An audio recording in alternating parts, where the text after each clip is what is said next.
자, 안녕하세요. 북스원 카페 여러분. 오늘은 저번 시간에 이어서 6차 모의고사 문제풀이를 이제 할게요.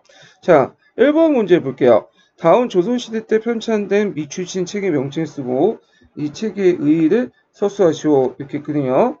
자, 이 책의 내용은 16세기 때 유학자였던 밥세무가 썼던 그 동문선습이라는 책이죠. 자, 유학자 박세무가 저술을 하고 나서, 원래는 이게 집안의 어떤 가학 목적으로 이제 쓴 거예요. 그래서, 집안의 자제들을 가르칠 목적으로 해가지고 했다가, 나중에 18세기 영조 때 국가로부터 공식적으로 공인을 받고, 널리 이제 유포됐던 교재고요. 그 개화기와 일제강점기 때 서당에서 이제 주요 교과서 사용됐죠. 자, 내용을 이제 보면 경사일치에 이제 교육관에 입각해서 유교 경전을 먼저 가르치고 그에 관련된 뒷받침한 역사를 가르치는 이렇게 되어 있고요. 그 다음에 이제 중국사 중심이지만 3분의 2는 한국사를 이제 저술했다. 이렇게 이제 나름대로 의미가 있죠. 자, 그래서 의의를 있으면 그 역사 교재용으로 최초로 만들어진 책이고요. 당군을 한국사의 시작으로 서술하는 등 민족사 고양에 큰 기여한 데 의의가 있다. 이렇게 쓰시면 되겠죠. 자, 2번 문제 볼게요. 자, 다음은 각기 다른 가야의 건국사다이다. 가설화에서 나설화로 옮겨진 배경, 대의적 배경을 서술해보고, 나설화가 갖는 가야가, 나설화를 만든 가야가 선진강에 진출할 수 있었던 계기를 써보시오. 이렇게 있거든요. 이게 2점인데, 예, 4점은 됐네요. 자, 그러면 이제 일단은 가설화는 이제 뭐와 관련된 거냐면 여기 딱 출처를 보시면 상공유사죠. 그래서 상공유사가 예전에 가락국기라고 해서 그 금강가의 그 건국사랑 이런 것들 이제 적어놨어요. 그 우리가 알고 있는 문학작품에 배우는 구지가 같은 내용이죠. 그래서 금강가와 관련된 내용이고, 자, 그 다음에 나설화는 이제 좀 생소한 설화일 거예요. 그래서 시조 이지상왕 아시왕부터 해서 도솔지까지 이렇게 쭉 있었는데, 요거는 이제 어디와 관련된 설화냐면 대가야와 관련된 설화예요. 그래서 이제 여기에서 좀 눈여볼 게 대가야 설화인데, 자, 이 대가야 설화에서 이제 그 가야산신이었던 정경모주가 천신이었던 이비가지하고 이제 결합을 해가지고 그 당시 대가야 왕과 금강가야 왕 이렇게 두 명을 낳죠. 그런데 이게 다 알을 낳는데 대가야 왕의 알은 좀 귀엽게 생겨갖고 놔두고 그 금강가야 왕이었던 내지처야가 나중에 태어난 그 알은 갖다 버렸다. 그래서 이제 이렇게 이제 되어 있거든요. 자, 그러면 여기에서 볼 때 이제 주도권은 대가야죠. 그래서 대가야가 주도권을 장악한 언제겠어요? 고구려 침 이후라고 보시면 돼요. 5세기 이제 후반. 네. 그래서 이때 이제 그 고구려 침입으로 인해서 금강가야가 쇠퇴하니까 그 당시 뭐냐면 요 금강가야에서 대가야로 이렇게 주도권이 넘어가죠.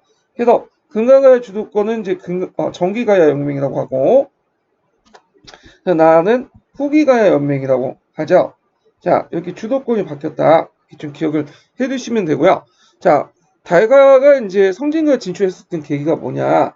자, 성진강을 전라도 쪽으로 해가지고 이렇게 해안수 남해안 쪽으로 나가는 루트인데 그거는 백제가 고구려에 침해받아서 옹시원 쫓겨났죠. 그래서 백제가 이제 섬진강 유역에 신경을 못 썼어요. 그 당시. 그래서 그 틈을 노져서 선진강 유역을 차지하고 거기를 통해서 이제 중국의 남조 국가들과 교류를 하게 되죠. 그 관련된 기록이 이제 그 양제서에도 나오고 그러는데, 자, 그러면 이 내용들 좀 기억을 해두시고요. 자, 그 다음에 3번 문제 볼게요. 3번은 다음 미추친 내용을 두 가지 말해보고 농민전쟁이 노트북에 미친 그 부정적 영향을 한 가지 써보시오. 요거는 16세기 때 독일 중남부 지역에서 이제 일어난 농민 관련된 내용인데, 그때 농민 반란군들이 요구했던 것이 매빈긴 12개조예요. 예, 대표적인 요구 내용이. 그래서 요게 예전에 기출 예문으로 나왔던 거죠. 그래서 이제 이 매빙기 12개조는 어떤 내용이냐면, 뭐 다 외울 필요는 없지만 두세 개 정도만 외워두세요.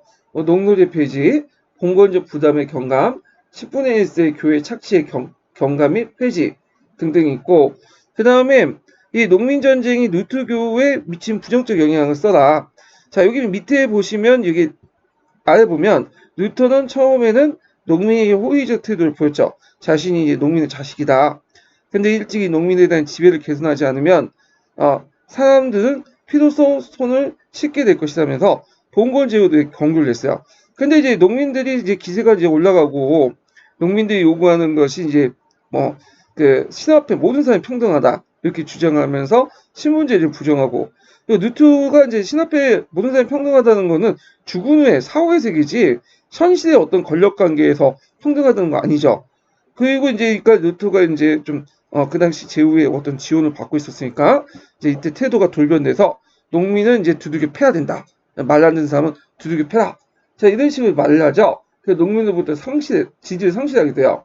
그러면서 이제 이때부터 이 지역이 이제 주로 남부 독일 지역이다 보니까 이 농민의 지지를 상실하면서 그 당시 그 남부 독일 지역에서는 카톨릭이 회복이 돼요. 그래서 이제 그 당시 북부와 중앙 독일 같은 경우에는 그 루트교가 상실됐지만 남부에서는 다시 카톨릭이 회복이 됐다.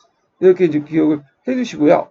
그 다음에 이제 독일 민중을 떠나서 기존의 지배 세력에 의존하게 되어 뉴토파 교회를 국가에 종속시키는 결과를 초래하게 되죠. 자, 그 다음에 4번 문제 볼게요.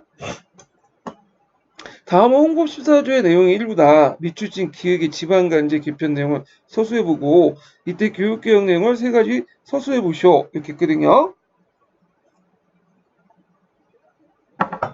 자, 여기에서 이제 밑줄진 기획인데 지방간제를 빨리 개정하여 지방관리의 직권을 제한할 것 이렇게 있는데, 그러면 이제 홍보14조는 여러분 다시피 2차 개혁과 관련된 내용이죠. 그래서 2차 개혁과 관련된 지방 간제 내용을 쓰시면 되겠죠. 지방을 8도를 23부로 개편하고 8도를 23부로 개편하는데, 요때 부라는 것은 1번씩 행정단이에요. 1번 행정단에 부가 있고 그 밑에 현이 있죠. 예. 그래서 이제 지방 간의 권을 행정권을 축소시키죠. 그래서 사법권을 분리시켜. 물론 완전하게 분리시켰다는 건 좀 어렵고요. 되게 1차 사법권까지는 뭐 지방 간이 유지되지만 2차 재판권, 그러니까 이제 2차 재판권은 그 이제 분리시켜 갖고 전문적인 이제 그 당시 그 판무관이 이제 주로 담당을 하게 되죠. 자, 그 다음에 2차 가보개혁 때 이제 교육개혁 내용을 세 가지 쓰시오. 자, 여기 이제 보면 이제 뭐 교육 입국 조서를 공포한다든지 한선사범학교를 설립한다든지 소학교 관제와 외국 관제들 발표한다든지 이렇게 쓰시면 되는데, 여기 2점짜리 문제니까 이제 세 가지까지 먹고 원래는 한 가지 정도 쓰면 되겠죠? 예, 제가 이제 나중에 문제 수정할 때 적어 놓을게요. 이거 수정 내용은. 자, 그 다음에 이제 5번 문제 볼게요. 자, 5번은 다음과 같은 대원정의 결과를 두 가지 서술해보고 원정에서 원정 당시 기읍과 니은에 어떤 왕조가 있는지 각각 서술해보시오. 요거는 이제 제가 13년 기출문제에 그 정화의 원정 있죠? 여기 정화의 원정과 관련된 내용인데, 그 정화의 원정에도 이제 지도가 나와 있고 각기 나라들의 특징들 물어본 문제가 있었잖아요. 그와 관련된 문제를 한번 유출해봤어요.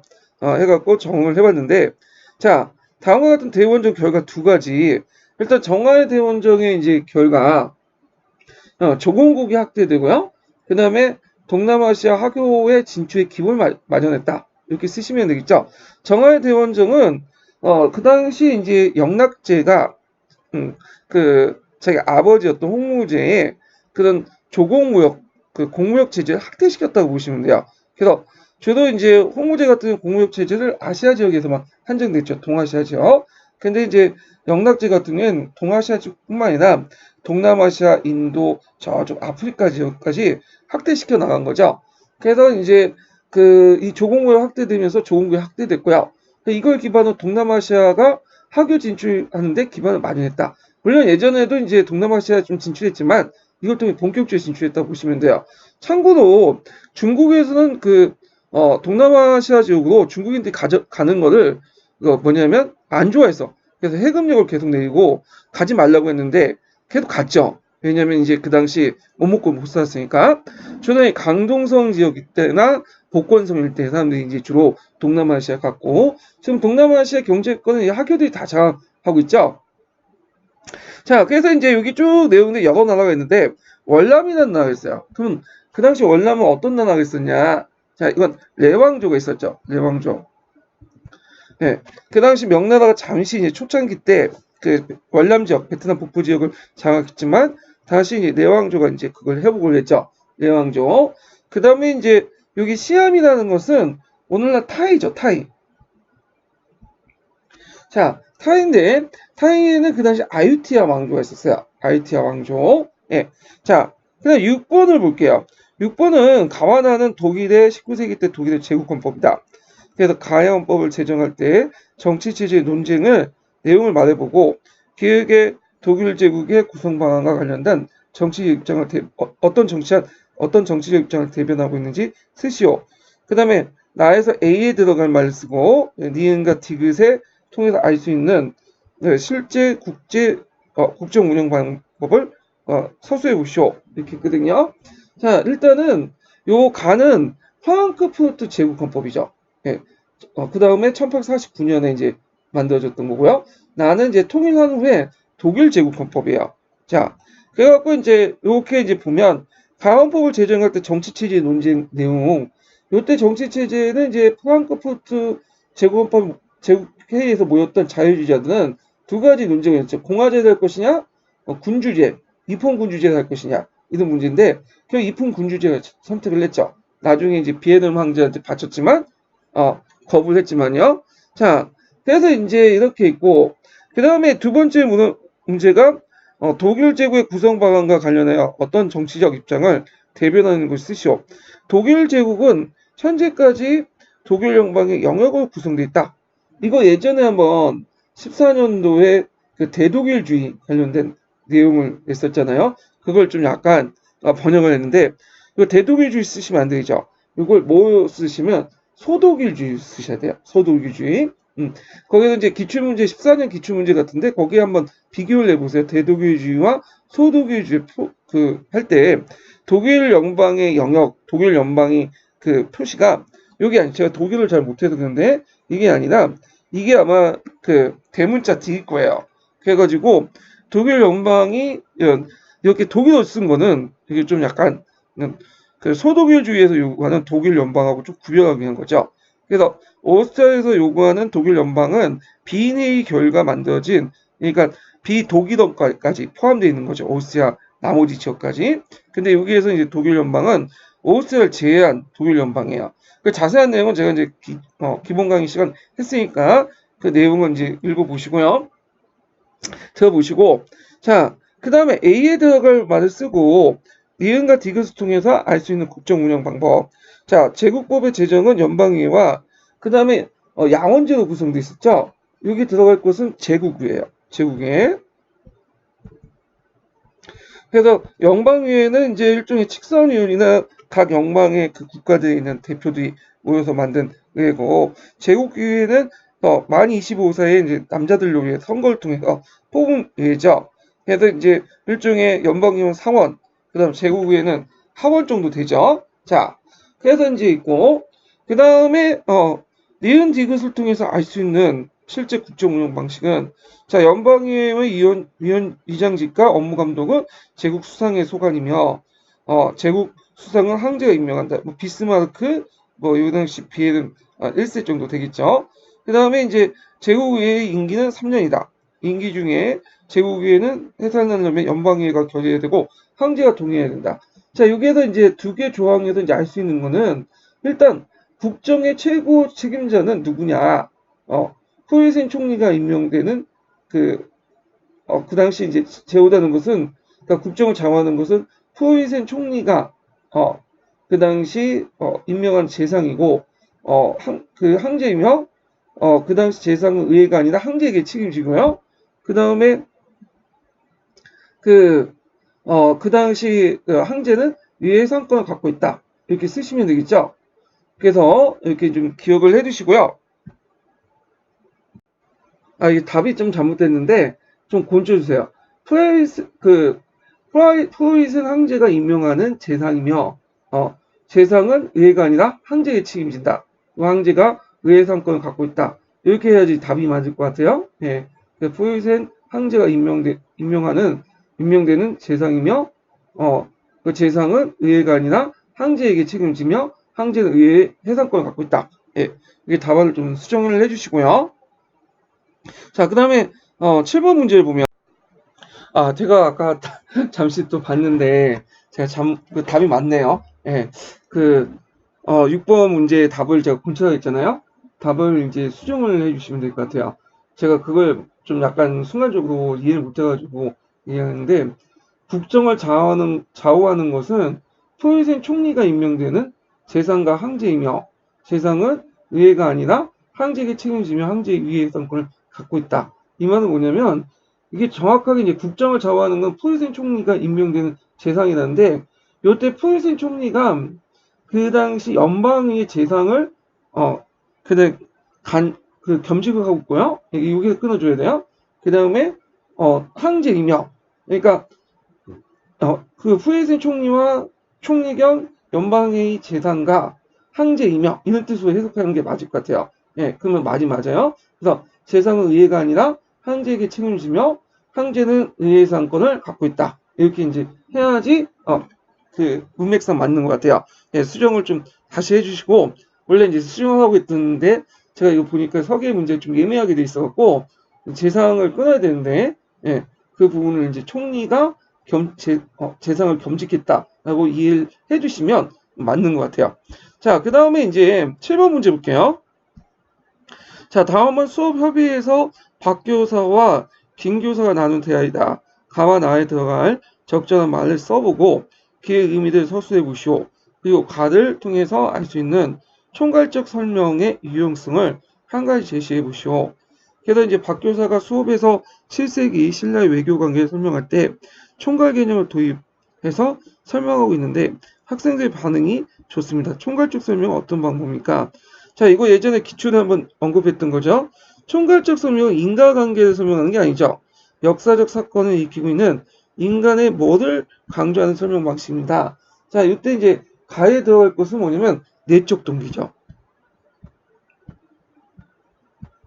그래서 보통 일반적 개념은 이제 외적 기준을 가지고 이제 얘기를 하잖아요. 객관적 기준을. 그리고 그 객관적 기준의 어떤 인과관계, 원인과 결과를 얘기하는데, 이에 반해서 총괄 개념은 이런 인과관계보다는 어떤 주관적인 내적 동기를 되게 강조해요. 뭐 자유주의, 민족주의, 이런 것들. 그래서 요거 내적 동기 들어가시면 되고, 요 총괄은 이제 그 원인과 결과보다는 가정에 대한 설명이죠. 그래서 그 이제 김춘추 예문이 있고 그 옆에 그 실체 또는 가정에 대한 설명이다. 이렇게 쓰시면 되겠죠.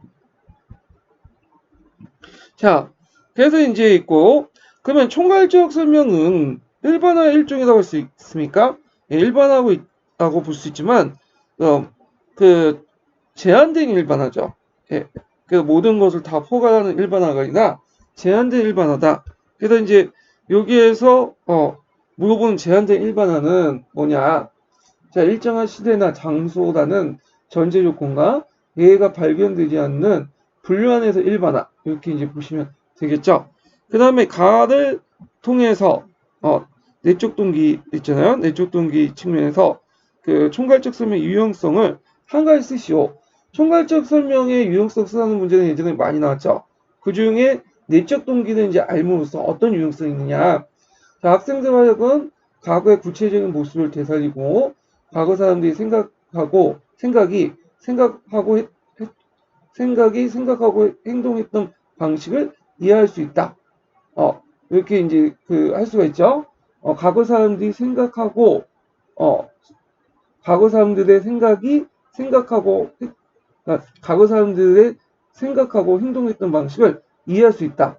이렇게 이제 고쳐 주시면 될 것 같아요. 생각이란 말이 들어가 있어서 문맥이 안 맞는데, 자, 그래가지고, 자, 그 다음에 이제 8번 문제 볼게요.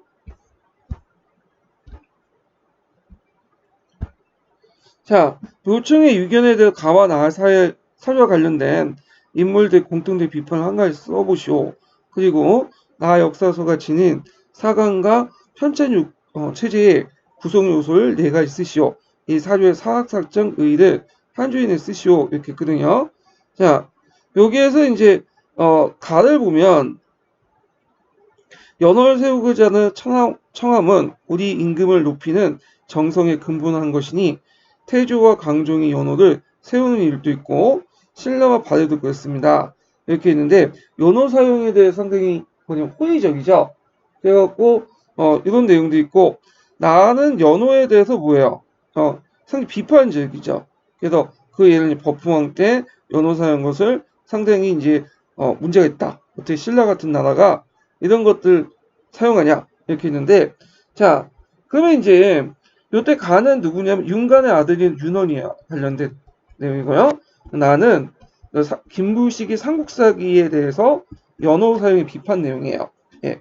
그래서 윤원이나 김부식은 개경 출신이지만 약간 성향이 좀 다르죠. 윤원이는 좀 상당히 자주적인 데 반해서 김부식은 좀 약간 국가주의적이고 사대적인 어떤 성격을 띠고 있죠. 근데 이제 가나나나 그 모총에 대해 상당히 비판적이었어요. 모총하고 좀 의견 차이가 있었죠. 그래가지고 어떤 의견 차이가 있었냐 하면 일단은 그 금국중벌이나 서경청도는 비판했어. 그래서 윤원이라든지 김부식이 금국정벌이나 서경청도는 비판을 했고요. 다만 윤원이하고 김부식의 차이점은 윤원이는 연호 사용까지는 사용할 수 있다. 근데 김부식은 연호 사용을 하면 금나라를 자극시킬 수 있기 때문에 사용하지 말아야 된다. 이런 것들이 차이점이죠. 그 다음에 나의 역사서의 지닌 사관과 편찬 체제를 구성 요소를 네 가지 쓰시오. 요거 예전에 기출에 언급했던 거죠. 그래서 이제 그 내용들 보면 일단은 유교적 합리주의 사관 이렇게 쓰시면 되고 구성 요소는 공기 열정 표지 이거 꼭 외워두시면 될 것 같죠? 외워두셔야 될 것 같고요.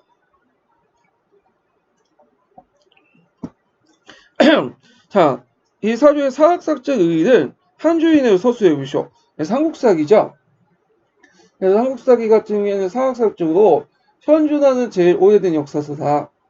물론 그전에도 역사서가 있었지만 지금 그전에 역사서는 거의 없어졌어요. 지금 삼국사에 기록돼 있었고 삼국사기 판본 중에 만질보 기준으로 그 제일 오래된 거는 중종 때예요. 중종 때. 물론 이제 만질본 외에도 이제 파편적으로 남아있는 이제 것은 태종본도 있겠지만 중종 때 제일 오래됐고요. 이것도 이제 예전에 시험 문제 나왔죠. 옥산서원에 보관된 그 책이 삼국사기 중에 제일 판본 중에 제일 오래된 판본이다. 그것도 같이 기억을 해주시고요. 자, 9번을 보면 다음 가에 기획에 반영된 인식을 서술해보고 이에 대해 당시 교황의 생각을 말해보시오.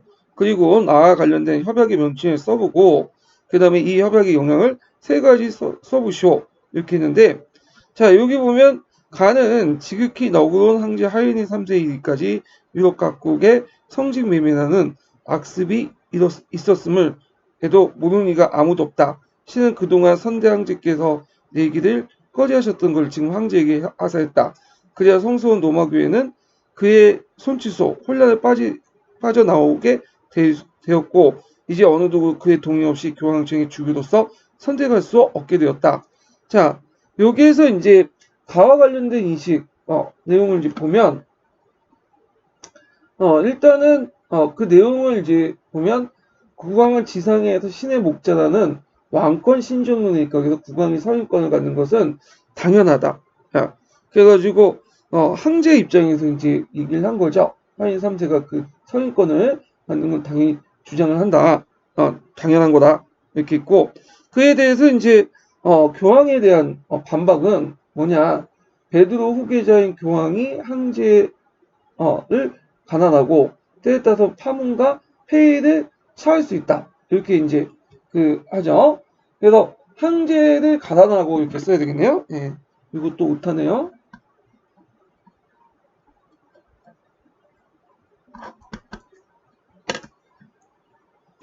자, 그래서 이제 왕권 신정론은, 국왕의 왕으로부터 뭐냐면 권한을 받았기 때문에, 그걸 바탕으로 해서, 그, 일반 성직자를 임명할 수 있다고 했고, 이런 내용들은 그 당시, 그 선직자들이 또 먼저 주장했던 거예요. 힘이 약할 때.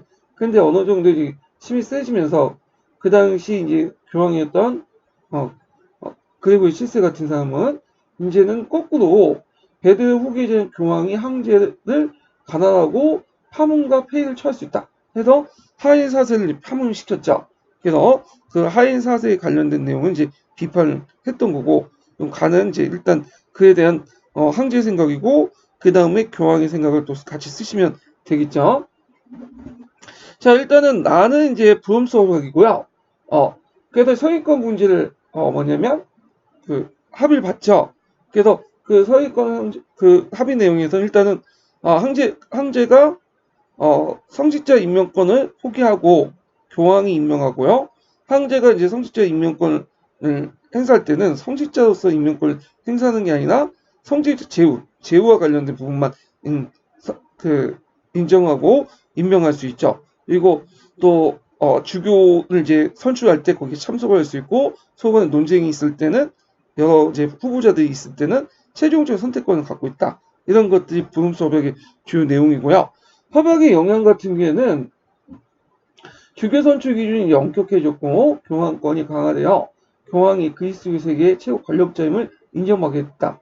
그리고 교회 내에서 국가 내 지배자에 대한 반환권을 내세워 경향이 강화되었다.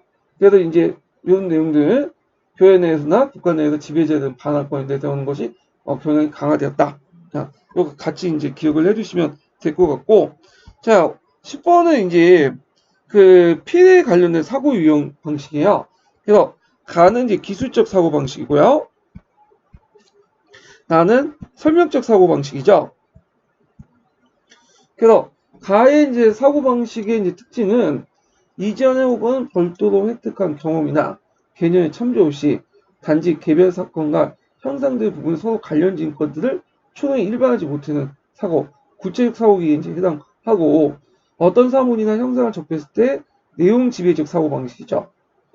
그래서 사전에 독자적으로 획득한 경험이나 아이디어, 관계없는 사건이나 형상들을 단순히 연결시켜주는 방식이 기술이다. 근데 이제 나 같은 경우 법칙이나 일반화 이런 것들이 포함되어 있죠. 자, 그리고 나사고를 이끌기 위해서 필요한 교사의 발문은 세 가지 쓰시오. 그래가지고 이제 이것도 녹색책이 있는데, 이것은 왜 일어나는가? 원인과 관련된 거죠. 개념적 기초가 무엇인가? 그것이 구체적으로 무엇인가? 어떤 상황이 접하는가? 이런 것들을 이제 물어보시면 될 것 같고요. 자, 나를 육성하기 위해서 적절한 교수 방법으로서 한 가지 말해보시오. 그래서 설명적 사고 방식으로서 이제 대표적인 이제 육성 방법은 유추를 볼 수 있죠. 유추. 자, 그래서 이제 기술적 사고 방식과 설명적인 사고 방식을 차이점을 이제 물어보는 거니까 파악을 해두시고요. 자, 11번 문제 볼게요. 이것도 안 넘어가네요. 예.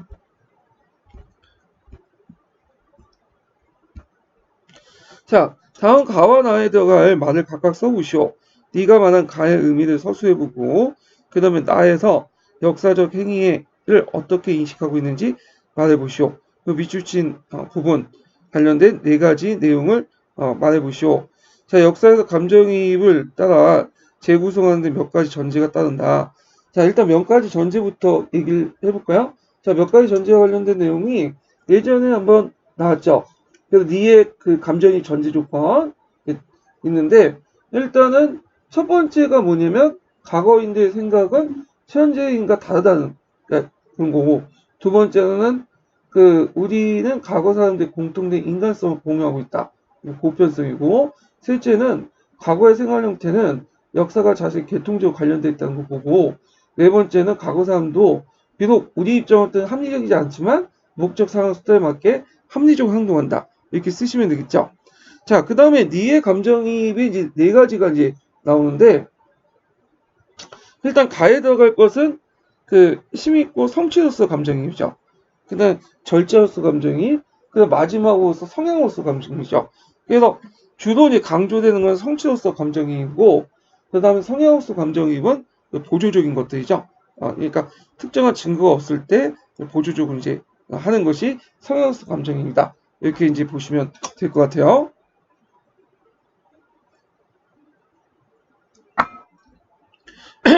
자, 그다음 네가 말하는 가의 의미를 서술해보고, 그래서 성취로서 감정이입은 행위자가 믿고 가치롭다고 여기고 느끼고 얻었던 것을 아는 것이고, 그 다음에 그 행위자 믿음을 받아들이고 감정의 영향을 고려한다는 의미한다.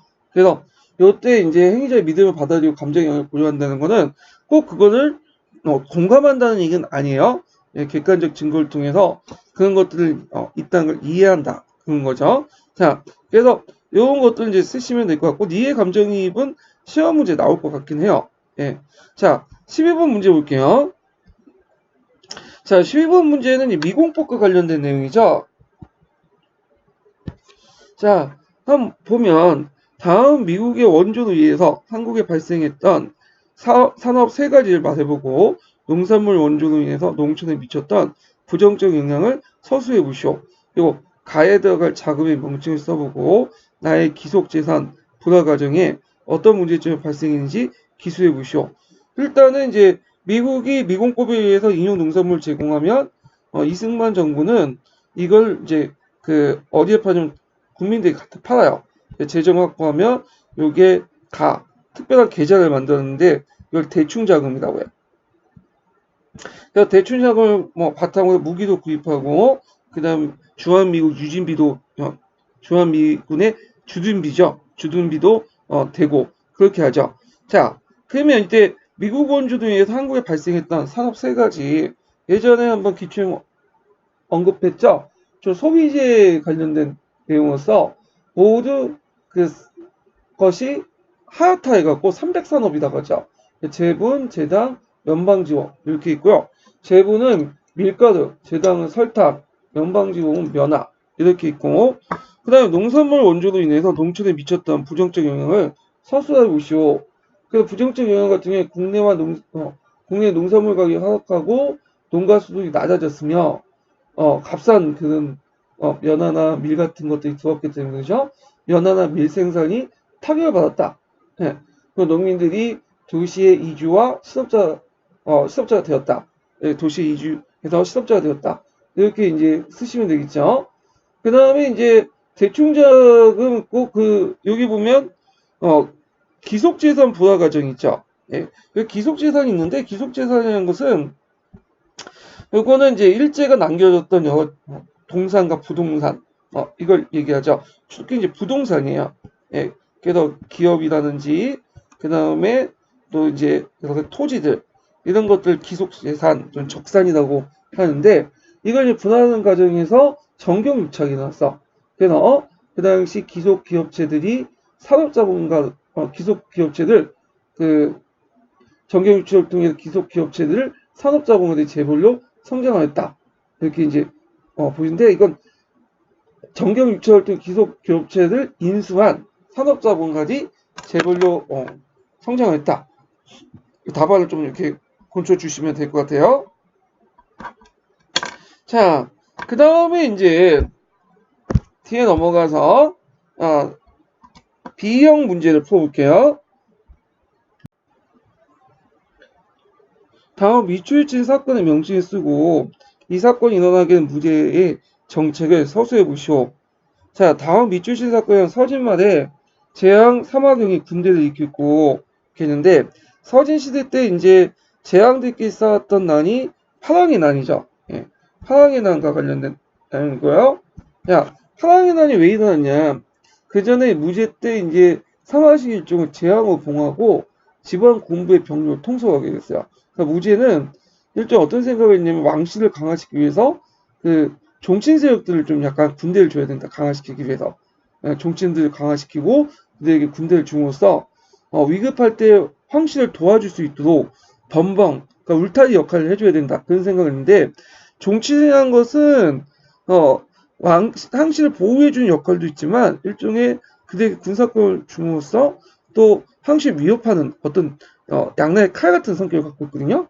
근데 이런 것들이 나중에 파랑의 나눔을 통해서 터져 나왔고요. 그래서 이제 이런 내용들 쓰시면 되죠. 결국 파랑의 나는 이제 영가의 나눔이 일어나서 연결되고 이제 5, 16국 시대를 여는 어떤 계기가 되는 사건이 되었죠. 자, 그 다음 2번 문제 볼게요. 자, A와 F는 13세기 동남아시아에 있던 왕조이다. 다음 중 원나라 침해받지 않았던 왕조의 명칭을 쓰고 그 C왕조와 D왕조 간의 정치적 문화적 어떤 관계를 두 주인에 쓰시오. 이렇게 있거든요. 자, 거기 이제 보면 그 원나라에 이제 그 침해를 받았던 왕조, 받지 않았던 왕조가 받았던 왕조죠. 자, 받았던 왕조는 일단은 여기에서 이제 보면 A 왕조였던 파간 왕조가 있죠. 예, 여기 범하에 있는 파간 왕조는 그 다음에 원나라 침해를 받고 멸망당했죠. 그 다음에 B는 전왕조죠. 전왕조는 원나라를 공격을 후비나이카한테 격퇴했고요. 그 다음에 이왕조는 참파죠. 그래서 참파도 격퇴를 했어요. 원나라를 물리쳤죠. 그 다음에 이제 F는 시무사이 왕조 이렇게 이제 쓰시면 되겠죠. 여기요. 자, 그 다음에 이제 C왕조와 D왕조 간의 정치 문화적 관계를 두 줄로 쓰시오. 이때 C라는 것은 이제 어떤 왕조냐면 그 당시 그 C 왕조는 지금 타이에 있던 왕조죠. 수구타이 왕조고 D 왕조는 앙콜 왕조야. 그러니까 원래는 수구타이 왕조, 그러니까 타이족들은 앙콜족들에게 앙콜 왕조의 지배를 받고 있었어요. 그래서 힘을 키운 다음에 오히려 독립해서 수구타이 왕조를 세우고 더 나아가서 앙콜 왕조를 멸망시켰죠. 그래서 이제 이때 수구타이 왕조는 앙콜 왕조부터 관계나 건축 기술 같은 영향을 받았어요. 그래서 지금도 한국하고 일본은 사이가 안 좋잖아요. 옆 나라끼리. 근데 지금도 동남아시아인 캄보디아와 그 다음에 타이 간에는 서로 갈등이 있어. 별로 안 좋아. 예. 그래갖고 이런 것도 같이 알아주시는 게 좋을 것 같아요. 자, 3번 문제 볼게요.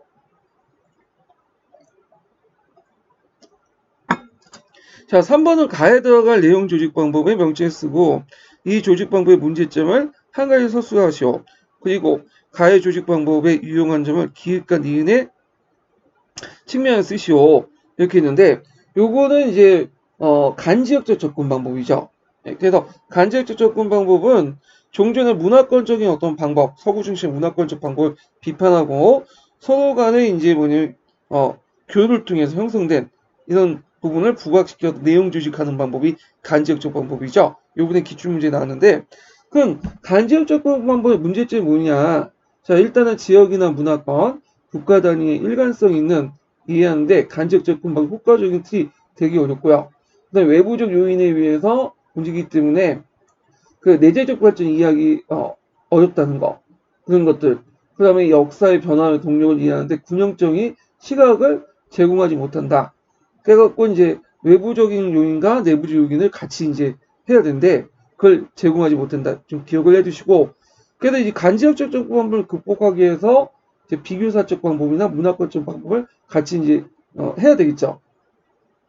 자, 그 다음에 이제 여기 보면 기획과 니은 측면에 쓰시오 유용점을. 그래서 기획은 하역정파와 관련된 내용이고 그래서 하역정파가 그 당시 중동이나 서유럽에 큰 영향을 줬죠. 그래서 하역정파는 이제 아시아, 유럽, 중동 다 연결되는 거죠. 그래서 이제 이걸 통해서 이제 간접적 방법 접근 장점을 보면 지역을 달리해서 일어난 사건들 사이의 관련성 또는 인과성을 이해하고 변화의 커다란 양상을 파악하는데 문화권적보다는 간접적 방법이 효과적인 틀을 제공한다. 이렇게 쓰시면 되고요. 그 다음에 니은 같은 게 보면 철기의 이동 발달 내용이 이제 어떤 그 구체적인 선수에 영향을 주잖아요.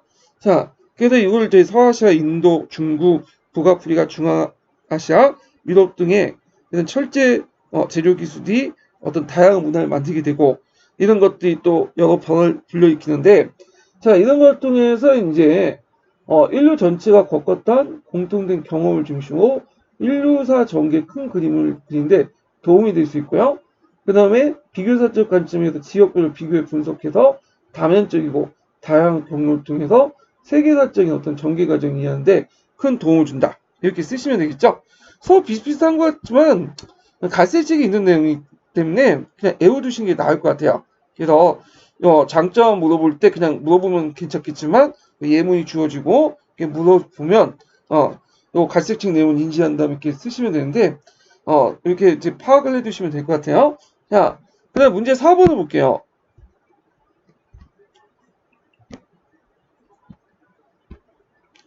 자, 4번은 다음 기획과 관련된 정책을 말해보고 이 정책을 실시했던 정치적 배경을 서술해 보시오. 그리고 당시 PDAS가 지닌 니은의 공공건축물을 써보시오. 그리고 또 시민권 제한법이 통과됐던 이후 디귿의 외국인의 정의를 기술해 보시오. 페리크라스의 정책이죠. 그래서 이제 거기 기획과 관련된 정책은 국가가 봉사할 능력이 있다면 가난하다는 이유로 정치로 배제하지 않는다. 이거는 이제 페리크라스가 수당제를 지급했기 때문에 가능한 거죠. 예전에는 돈을 안 받고 하다 보니까 부자들만 정치했죠. 그래서 이제 이때는 수당을 주면서 또 추천제를 통해서 공무원들 한 번씩 일생에 한 번씩은 다 해볼 수 있도록 했죠. 자, 이렇게 이제 할 수 있었던 정치적 배경은 그 다음 살라미스 해전에서 수병들이 참가했기 때문이죠. 그래서 피를 흘렸기 때문에 그만큼 정치적 권리를 줄 필요가 있기 때문에 이게 실시를 했고요. 근데 이제 그 다음에 그 당시 페리크라스는 아테네 재건 사업을 했어요. 아테네가 이제 페르시아 전쟁 때 많이 불타 없어졌거든요. 그래갖고 그때 이제 여러 건축을 만들었는데 그 중에 그 피디아스가 만든 그 친구였던 피디아스가 만들었던 공공 건축물은 파우타너 신전이죠. 지금도 유명한 신전 있죠. 예. 그리고 이제 시민권 제한법을 뒀는데 왜냐하면 시민권이 이제 왜 이렇게 제한두냐면 수당제를 실시하다 보니까 돈이 많이 들어간 거야. 그래서 정치에 참여할 수 있는 시민의 권리를 좀 엄격하게 둬서 뭐냐면 수당을 제대로 실시한 국고 낭비를 좀 줄이려고 했죠. 그래가지고 이제 그때 그 외국인의 정의가 뭐냐?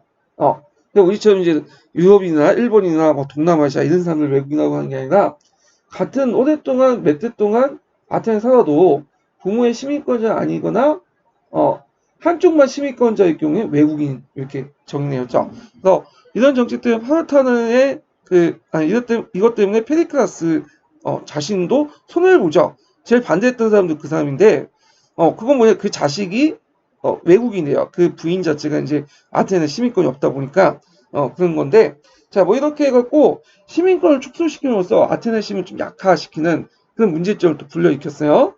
자, 그 다음에 5번 문제 볼게요. 5번은 일단은 해석 부분은 뒤에 있는 내용들을 이제 보시면 될 것 같고 요거는 이제 영조실록에 있는 도구와 관련된 내용이에요. 그래서 거기에는 도구 이렇게 쓰시면 되고 자, 그래서 이제 그 도구는 매점 매석을 통해서 이윤을 극대화시키죠. 그리고 여기에서 경제 피해 한 가지 쓰라고 하면 그 다음에 쌀, 소금 등 일용용품을 매점 매석을 일삼았기 때문에 쌀 상품 공급과의 부족과 물가 상승을 일으켰다. 이런 것들 쓰시면 되고요. 그 다음에 근대적 상업 발달 측면에서 그대로 한 개 쓰시고 상업 독점으로 축적된 자본을 산업 자본으로 전환하기보다는 토지에 투자하여 봉건적인 어떤 토지 소유 관계를 확장시켰다. 그런 것들 돈을 벌면 다른 산업에 투자하는 게 아니라 토지에 투자해. 그래서 자기가 사업가가 되는 게 아니라 지주가 되는 거죠. 이렇게 이제 보시면 되고요. 자 여기 보면 지도서 부분이 있는데 지도서는 제가 7차 지도서 내용이 있어요. 7차 지도서, 7차 국정 지도서 있는 내용이에요. 그래서 그걸 이제 적어놨으니까 그걸 한번 찾아보세요.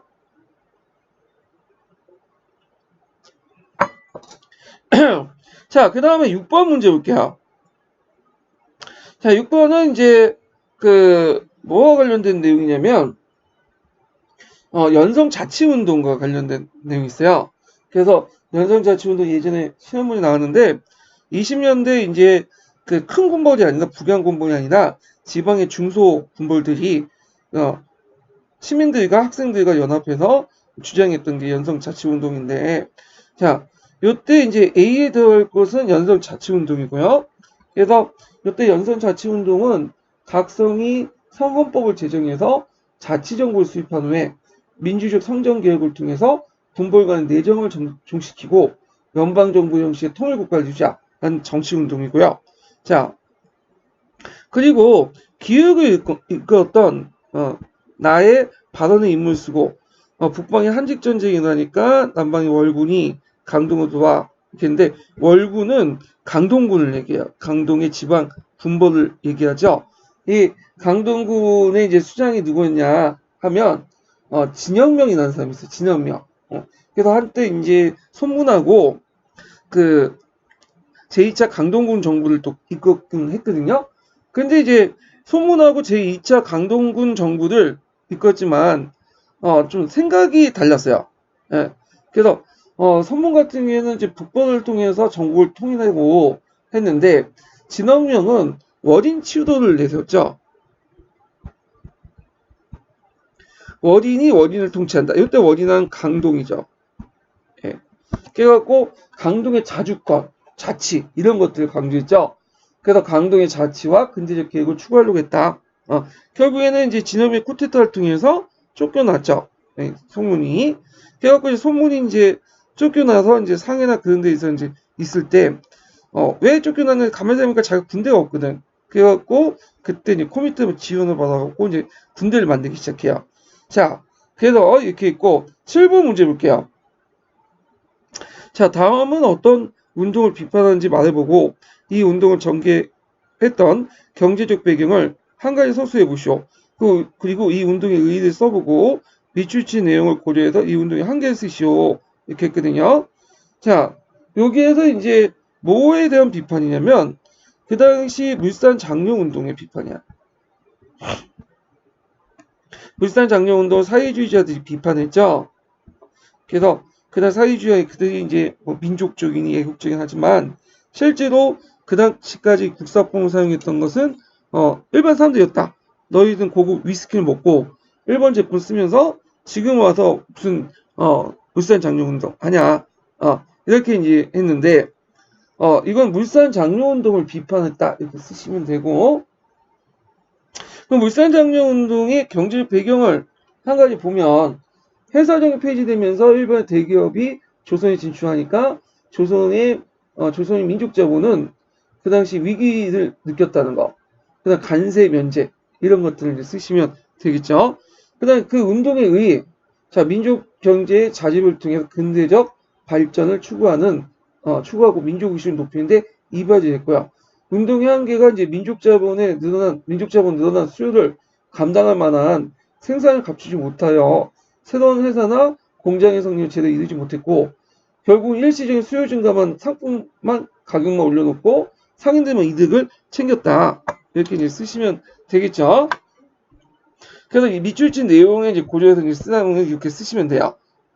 그리고 이제 요 물산장려 운동을 했던 많은 사람들이 다 친이다래요. 예. 자, 그리고 또 이것도 이제 문제점인데, 자, 8번 문제 볼게요.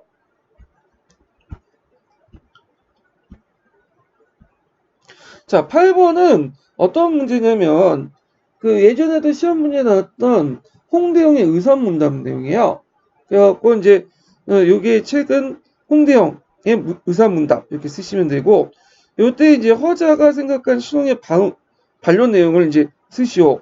그래갖고 이제 그 당시 그 신홍이 허자가 이제 일종의 중국 중심적 어떤 사고방식을 이제 내포했죠. 기억의 문장을 보면 그거에 대해서 그 신홍은 그 지구가 우주의 중심이 아니때 각자 입장에 따라 중심이 될 수 있고 그래가지고 이제 이렇게 해서 나름대로 이제 그 뭐냐면 중국 중심 비판을 했죠.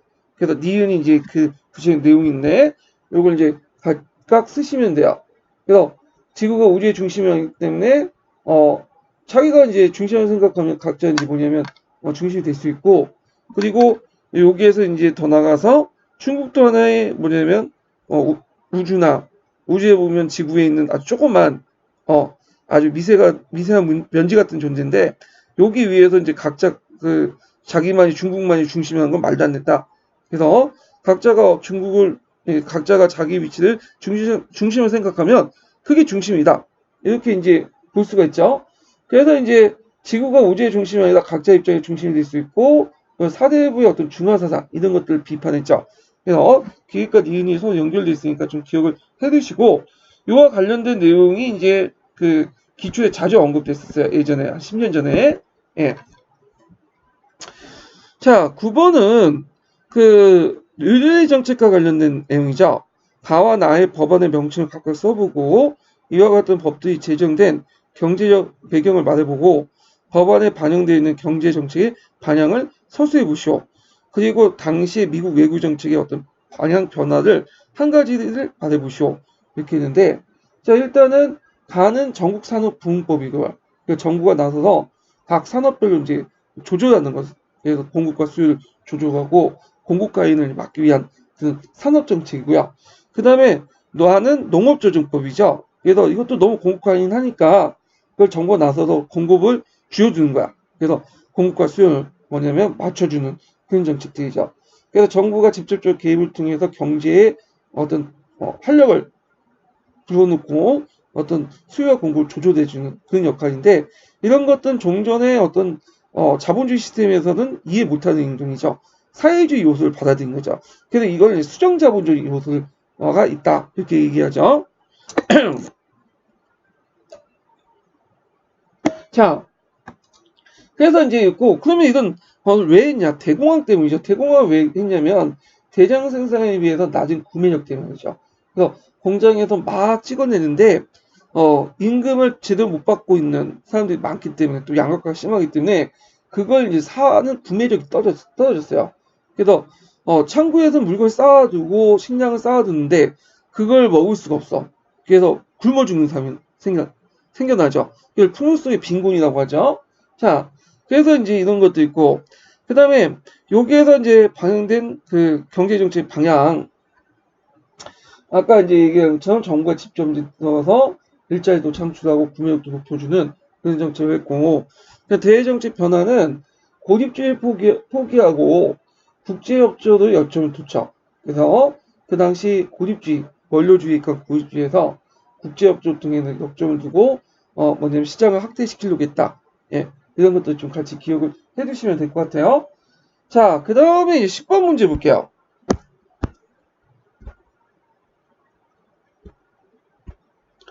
자, 10번은 이제 요번에 시험 문제 나왔던 거죠. 예, 향토사와 관련된 내용이죠. 예, 향토사는 지역사의 한 부분이죠. 그래서 지역사가 이제 크게 세 가지로 나눠져 있는데 하나는 향토사, 그 다음에 또 지방사, 지역사 이렇게 이제 세 가지로 나누죠. 그래서 향토사는 자기 주변의 역사를 연구하는 거야. 그래서 거기에 대한 단어들 액착심을 가지고 하는데 잘못하다가는 너무 이제 다른 지방에 대해 좀 배타적인 그런 사고방식을 가질 수가 있죠. 자, 그러면 이제 문제를 풀어보면 어, 오늘 수업에서 우리가 살고 있는 뭐뭐 구역군의 지역사를 연구해봤습니다. 지역사 수업을 통해서 여러분들이 살고 있는 예양식 향상에 큰 도움이 될 것 같아요.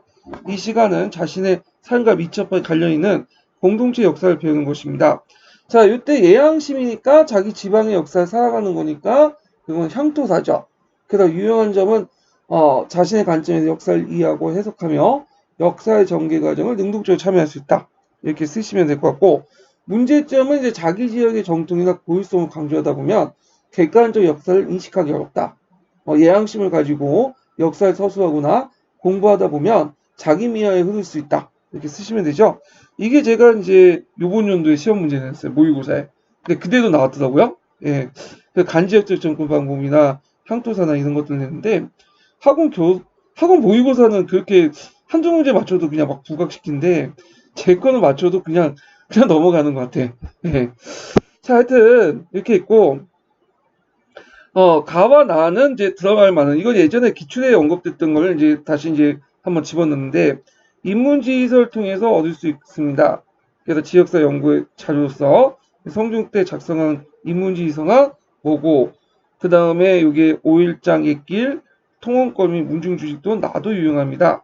이렇게 있는데 가에 들어갈 인문지휘서는 동국여지슬람이죠. 동국여지슬람. 예. 그 다음에 나는 생활사 자료 이렇게 쓰시면 돼요. 예. 그래서 요거 좀 기억을 해두시고요. 자, 그 다음에 이제 뭐뭐군 행정구역을 지역사 범죄로 삼기에는 문제가 있다고 생각합니다. 좋은 지적입니다. 행정구역을 지역사회 범죄로 삼기에는 뭐와 같은 문제점이 있을까요? 일단 지금 행정구역을 가지고 예전에 지역사 삼으면 어떤 문제점일까요? 일단 과거 행정단위가 오늘날 같지 않을 수가 있죠. 또 어떤 지역의 행정구역이 또 바뀔 수도 있고, 등등등. 이런 문제점이 있어. 그래서, 이런 것들을 이제 같이 봐두시는 게 좋을 것 같아요. 예. 자, 그래서 예를 들어 내가 이제 신촌에 살아요. 예, 무학이죠, 예전에. 그러면, 그 예전에 한양사를 우리가 이제 지역사 공부해야 될까요? 아니죠. 한양은 그 당시에 사대본 뭐예요? 예, 바깥에 그 안에 있었던 거죠. 그러니까 밖에 있었던 무학은 아닌 거죠. 신촌은. 예. 그래서 이렇게 이제 지역의 이제 문제점, 경계 문제점이 좀 있어. 지금의 이제 행정구역하고. 자, 다음은 한나라 소재 때 일어난 논쟁이다. 이 논쟁이 무엇이라고 하며 가의 입장을 지지했던 내조의 대표적인 인물을 말해보시오. 그리고 무죄 때 나에 언급했던 정책의 실시한 배경을 써보고 기획을 통해 국가가 어떤 경제적 이득을 얻는지 서술해 보시오. 그랬군요.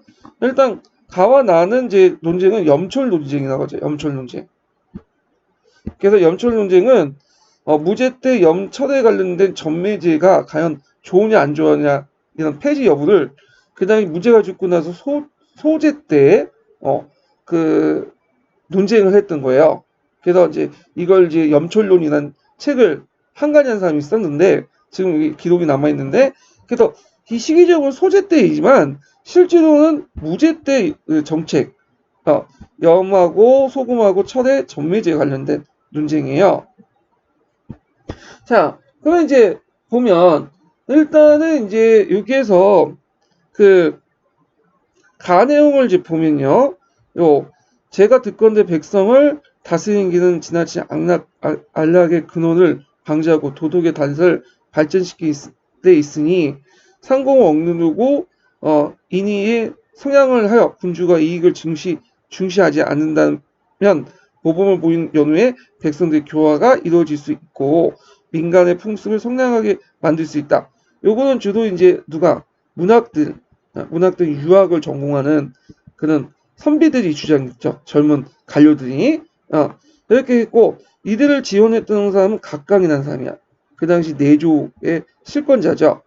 자, 근데 나는 뭐와 관련된 내용이냐면 현실적 이유를 든 거야. 만약에 이제 소금, 철, 술, 전매제도를 시행하고 있는데 이걸 이제 폐지하자. 그러면 그 경비는 어디에서 낼 거냐? 국가가 이제 공짜로 운영하는 게 아니잖아요. 예. 그래서 이제 병강방비라든지 요새 지키는 그런 것들, 국방비 이런 것들 다 비용이 어떻게 할 것이냐? 결국에는 전매제도나 군수법이나 이런 것들을 통해서 재정을 확충하니까 될 수 있지 않느냐? 이렇게 주장한 거죠. 이거는 누가 주장한 거냐면 상호양. 이 사람은 이제 무죄 때 외조 경제통이죠. 네, 이런 사람들이 주장을 했던 거야. 결국에는 이들 간의 대립인데 이거는 이제 염촌 논제의 대립뿐만 아니라 여부 문제 가지고 대립뿐만 아니라 그 당시 내조의 각광이 외조였던 상호양에서 이걸 좀 누르려고 했던 것들이 특징이 있어요. 자, 하여튼 그래서 이제 그 이 논쟁은 무엇이라고 하면 염촌 논쟁 쓰시면 되고 이때 내조의 대표적인 사람은 각광이죠. 예, 그래서 그 한무제 외척 소용이죠. 그래서 이제 있고 그 다음에 배경은 그 아까 이제 나해가 실시한 염철제 이런 것들 배경은 왜 배경이냐? 일단은 홍노아 전쟁 속에서 막대한 군사비 소모했기 때문에 이렇게 보시면 돼요. 그 다음에 군수법을 실시해 재정을 확충하였다. 그래서 경제 이득은 각 지방의 산물을 조세에 징수하고 그것을 부족한 지방에 운송해 하나 이득을 거뒀죠. 물가 조정하면서 그래서 예전에 상인이 했던 역할을 국가가 대신해 갖고 국가가 이득을 챙겨서 그걸 바탕으로 재정을 이제 확충시켜 나갔다. 이렇게 좀 기억을 해두시면 될 것 같아요. 자, 오늘 이렇게 이제 짧은 미약 하나만 이렇게 이제 문제 풀이를 했고 다음은 실차 모의고사 때 한번 또 뵙겠습니다.